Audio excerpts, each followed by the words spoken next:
Hello students, today we will start with our civics chapter number 5 judiciary. Judiciary के नाम से हमें पता चल जाता है एक ऐसी जगह जहाँ हमें जस्टिस मिलता है।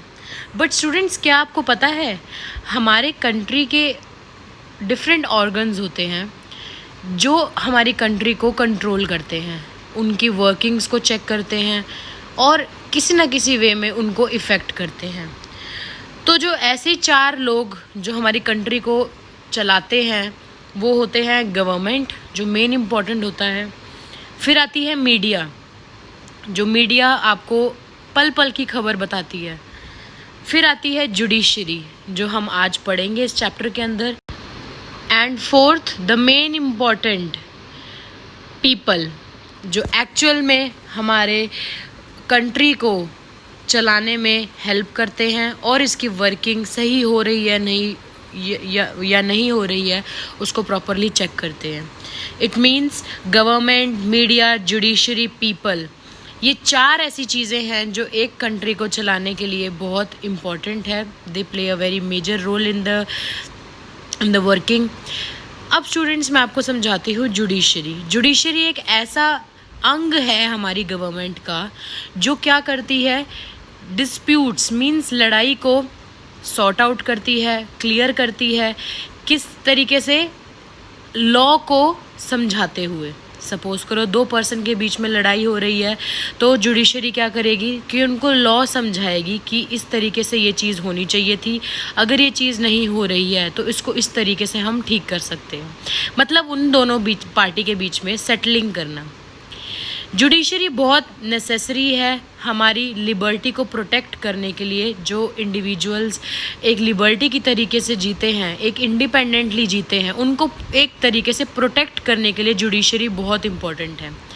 और जुडिशरी की एग्जिस्टेंस एक एसेंशियल पार्ट है डेमोक्रेसी का। जो आज की मॉडर्न डेमोक्रेसी है उसमें जुडिशरी बहुत इम्पॉर्टेंट पार्ट प्ले करती है। अब जुडिशरी इम्पॉर्टेंट क्यों है? सबसे पहला, लड़ाइयों को सुलटाने में, mean settlement of disputes. Several sorts of disputes, जैसे कि प्रॉपर्टी के रिगार्डिंग, फाइट कोई लड़ाई के रिगार्डिंग, मर्डर के रिगार्डिंग, किसी चोरी के रिगार्डिंग, किसी भी तरीके की अगर डिस्प्यूट्स होते हैं उनको सेटल करने के लिए 2 सिटीजन्स के बीच में जुडिशरी को आना होता है। और जुडिशरी इन डिस्प्यूट्स को सेटल करेगी उन सिटीजन्स के बीच में या गवर्नमेंट के बीच में, ठीक है, या बोथ द स्टेट गवर्नमेंट्स के बीच में, या बिटवीन द सेंटर, जो सेंटर में गवर्नमेंट है और जो स्टेट गवर्नमेंट है। मतलब जुडिशरी पहले तो लोगों के बीच में भी करती है सेटल डिस्प्यूट्स को, फिर लोगों और गवर्नमेंट के बीच में भी, means citizens and the government, और फिर अगर ज़रूरत पड़ने पर अगर 2 स्टेट गवर्नमेंट्स की आपस में कोई डिस्प्यूट है उनको सॉर्ट आउट करेगी, and centre and state government की भी डिस्प्यूट्स को सॉर्ट आउट करती है। जुडिशियल रिव्यू, बहुत सारे ऐसे केसेस होते हैं जो जुडिशरी के सामने आते हैं जो कभी कभी हमारे लॉ के अंदर नहीं लिखे होते।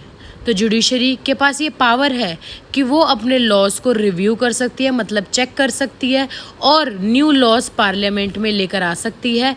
If there is violation of any basic structure of the constitution, अगर हमारे संविधान की कहीं पर भी किसी भी तरीके से कोई भी पालन नहीं किया जाता तो जुडिशरी क्या करती है, अपनी ही पावर को रिव्यू करती है, अपने ही लॉज को उसी हिसाब से चेंज कर लेती है। अब आता है हमारे फंडामेंटल राइट्स की प्रोटेक्शन। जुडिशरी क्या प्रोवाइड करती है? पीपल के राइट्स की प्रोटेक्शन प्रोवाइड करती है। अगर कोई भी मशीनरी, या वो पब्लिक सर्वेंट हो या वो स्टेट मशीनरी हो, स्टेट की वर्किंग हो, मशीनरी मीन्स वर्किंग हो, उसकी वजह से अगर पीपल के राइट्स को कहीं भी प्रॉब्लम होती है तो जुडिशरी उनको प्रिवेंट करती है फ्रॉम डूइंग दैट, और कोर्ट उनको रोकता है कि वो ये चीज़ ना करें। लोगों को उनके अधिकारों के साथ जीना वो उनका अधिकार, वो उनका मेन राइट है। Those are the fundamental rights जो हमने पिछले चैप्टर में भी पढ़े हैं अंडरस्टैंडिंग लॉज में।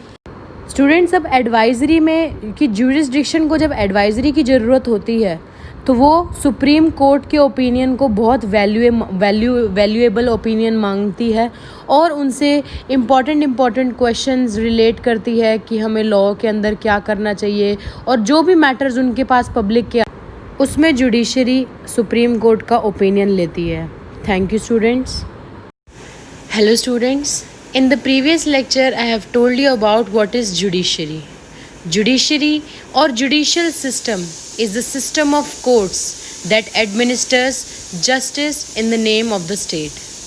A judicial system is used to resolve disputes.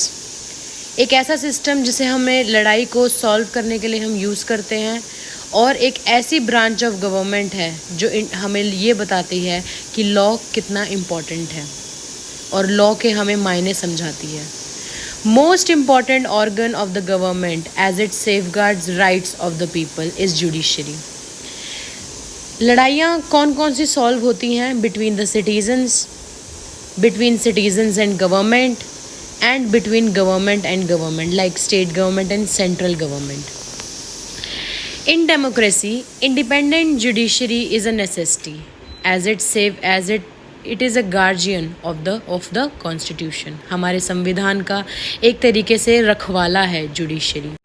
The success of working democracy is dependent upon independent judiciary. एक डेमोक्रेसी के अंदर पूरी तरीके से अच्छी तरीके से काम करने के लिए जुडिशरी को इंडिपेंडेंट होना बहुत ज़रूरी है. जुडिशरी इन इंडिया, इनको बिल्कुल सेपरेट किया गया है from the legislature and the executive on practical ground. Students, अब प्रैक्टिकल ग्राउंड्स कैसे? जो स्टेट के लेजिस्लेचर और एग्जीक्यूटिव हैं वो जुडिशरी के काम में इंटरफेयर नहीं करेंगे. And courts are not under government. किसी भी तरीके से जो हमारे कोर्ट्स हैं वो गवर्नमेंट के अंडर काम नहीं करते, वो इंडिपेंडेंटली काम करते हैं. And it is important for the separation कि वो अच्छे तरीके से काम करे ताकि लिटिल इंटरफेरेंस हो गवर्नमेंट की, डिफरेंट ब्रांचेस ऑफ गवर्नमेंट की सुप्रीम कोर्ट के अंदर.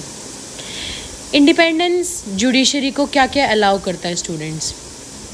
The courts to play a central role in ensuring that there is no misuse of power. एक कोर्ट ही है, एक जुडिशरी ही है, हमारा जुडिशरी सिस्टम ही है, वो ये इंश्योर करता है कि पावर का मिसयूज़ ना हो, ना तो उसको लेजिस्लेचर मिसयूज़ करे और ना ही एग्जीक्यूटिव, जो हमारे दो ब्रांचेस हैं स्टेट के, ये इसको मिसयूज़ ना करें. एंड जुडिशरी क्या करता है? प्रोटेक्ट्स करता है हमारे fundamental rights, because if people think that their rights have been violated, they can easily approach to the courts. अब जो सेपरेट पावर्स हैं जो जुडिशरी को इंडिपेंडेंट होने के बाद मिलती हैं, स्टूडेंट्स, हम सबको पता है कि इंडिपेंडेंटली काम करने के लिए बहुत सारी राइट्स हमें प्रोवाइड करने होते हैं ताकि वो अपने डिसीजंस को बिना किसी दबाव के ले सकें. इसीलिए once appointed judges cannot be dismissed, they can only be impeached by a special resolution of parliament. Parliament के अंदर प्रॉपर एक रेजोल्यूशन पास किया जाता है on the grounds of misbehaviour. तभी आप एक जज को क्या कर सकते हैं? रिमूव कर सकते हैं, डिसमिस्ड कर सकते हैं. And students, it is not easy to remove the जज, क्योंकि उनको अपॉइंट भी बहुत सोच समझ के किया जाता है, और उनको अपॉइंट करने के लिए प्रेसिडेंट ऑफ इंडिया कंसल्टेशन लेते हैं चीफ जस्टिस की, chief justice of India and the governor of state की. तभी जजेस को अपॉइंट किया जाता है on the basis of high court and on the basis of subordinate courts, और जो डिस्ट्रिक्ट लेवल पर हम लोग करते हैं. अब ये मैं आपको इस डायग्राम के अंदर प्रॉपरली समझाऊंगी. इसके बाद the salary and the allowance of the जज cannot be reduced during the tenure of the office. There can be no critical comment on the working of judges.